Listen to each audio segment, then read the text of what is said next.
ಹಿಜಾಬ್ ನಿಷೇಧ ವಾಪಸ್ಗೆ ಚಿಂತಕ ಸೂಲಿಬೆಲೆ ಕೂಡ ಖಂಡನೆಯನ್ನ ವ್ಯಕ್ತಪಡಿಸಿದ್ದಾರೆ. ಇದೀಗ ಏನು ಹೇಳಿದ್ದಾರೆ ಹಾಗಾದ್ರೆ ಕೇಳೋಣ.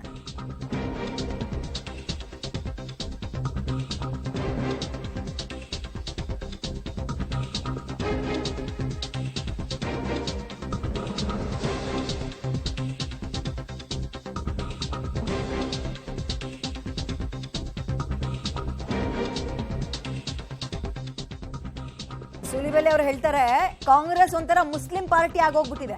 ಮುಸ್ಲಿಂ ಮತಗಳನ್ನ ತಮ್ಮತ್ತ ಸೆಳೆಯೋದೇ ಅವರ ತಂತ್ರ. ಮುಸ್ಲಿಂ ಸಮುದಾಯಕ್ಕೆ ಸಿಎಂ ಮಾಡ್ತಾ ಇರೋ ಅನ್ಯಾಯ ಇದು. ಬೆಳಗಾವಿಯಲ್ಲಿ ಚಿಂತಕ ಚಕ್ರವರ್ತಿ ಸೂಲಿಬೆಲೆ ಅವರು ವಾಗ್ದಾಳಿ ನಡೆಸಿದ್ದಾರೆ.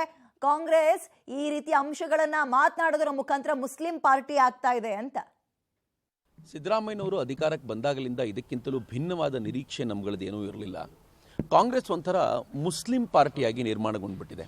ಅವರಿಗೆ ಕಾನೂನಿನ ಮೇಲೆ ವಿಶ್ವಾಸ ಇಲ್ಲ, ಅಥವಾ ಕಾನೂನು ಹೇಳಿದ್ದನ್ನು ಒಪ್ಕೋಬೇಕು ಅನ್ನುವಂಥ ಯಾವುದೇ ಧಾವಂತವೂ ಇಲ್ಲ, ಅಥವಾ ಒಟ್ಟಾರೆ ಅವ್ರಿಗಿರೋದು ಒಂದೇ ಏನು ಅಂತಂದರೆ ಹೇಗಾದರೂ ಮಾಡಿ ಮುಸ್ಲಿಂ ವೋಟ್ಸನ್ನು ತಮ್ಮದಾಗಿಸ್ಕೊಳ್ಬೇಕು ಅನ್ನೋ ದೃಷ್ಟಿಯಿಂದ ಕಾಂಗ್ರೆಸ್ ಒಂದು ಮುಸ್ಲಿಂ ಪಾರ್ಟಿಯಾಗಿ ಪರಿಣಮಿಸಿದೆ. ಸುಮ್ಮನೆ ಹೇಳಬೇಕು ಅಂತಂದರೆ ನಾವು ಶಿಕ್ಷಣ ವ್ಯವಸ್ಥೆಯನ್ನು ರೂಪಿಸಿರೋದು ಹೇಗೆ ಅಂತಂದರೆ ಕಳೆದ ಅನೇಕ ವರ್ಷಗಳಿಂದ ಸ್ವಾತಂತ್ರ್ಯ ಬಂದಲಾಗಾಯಿತು ನಾವು ಹೆಂಗೆ ಮಾಡಿದ್ದೀವಿ ಅಂತಂದರೆ ಅದು ಸಾರ್ವತ್ರಿಕವಾಗಿರಬೇಕು, ಎಲ್ಲರೂ ಈಕ್ವಾಲಿಟಿಯನ್ನು ಅಲ್ಲಿ ತೋರಿಸುವಂತಾಗಬೇಕು, ಜಾತಿ ಮತ ಪಂಥಗಳನ್ನು ಮೀರಿ ಶಿಕ್ಷಣವನ್ನು ಕೊಡುವಂತಾಗಬೇಕು ಅನ್ನೋ ದೃಷ್ಟಿಯಿಂದ ಎಲ್ಲವನ್ನೂ ವ್ಯವಸ್ಥೆ ಮಾಡಿಕೊಂಡಿದ್ರೆ ಅದಕ್ಕೋಸ್ಕರವೇ ಒಂದು ವಸ್ತ್ರ ಸಂಹಿತೆಯನ್ನು ಜಾರಿಗೆ ತೆಗೆದುಕೊಂಡು ಬಂದು ಆ ವಸ್ತ್ರ ಸಂಹಿತೆ ಅಡಿಗೆ ಎಲ್ಲರೂ ಸಮಾನವಾಗಿದ್ದಾಗ ಈ ಹಿಂದೆ ಹಿಜಾಬ್ ಹಾಕೊಂಡು ತಿರುಗಾಡುವಂಥ ಗಲಾಟೆಯನ್ನು PFI ಶುರು ಮಾಡ್ತು.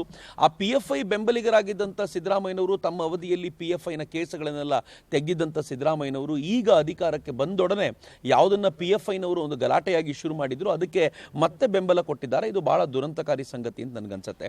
ಮತ್ತು ನನಗಿರೋದೇನು ಬಹಳ ಬೇಸರದ ಸಂಗತಿ ಅಂತಂದರೆ ಕಾಂಗ್ರೆಸ್ ಬಂದಾಗಲೆಲ್ಲ ಮುಸಲ್ಮಾನರನ್ನ ಏಜ್ ಓಲ್ಡ್ ಟ್ರೆಡಿಷನ್ಗೆ ವಾಪಸ್ ತಳ್ಳುತ್ತೆ.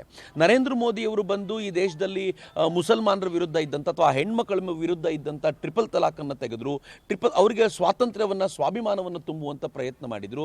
ಹಾಗೆ ಇಲ್ಲಿ ಕೂಡ ಕರ್ನಾಟಕದಲ್ಲಿ ಹಿಜಾಬನ್ನು ನಿಷೇಧ ಮಾಡಿ ಹಿಜಾಬನ್ನು ನೀವು ಕಾಲೇಜಿನ ಒಳಗೆ ಬಂದ ಮೇಲೆ ತೆಗೆದುಬಿಡಿ, ಅದನ್ನು ಹೊರಗಡೆವರೆಗೂ ಇರಲಿ ಅನ್ನುವಂಥ ಪ್ರಯತ್ನವನ್ನು ಮಾಡಿದರು.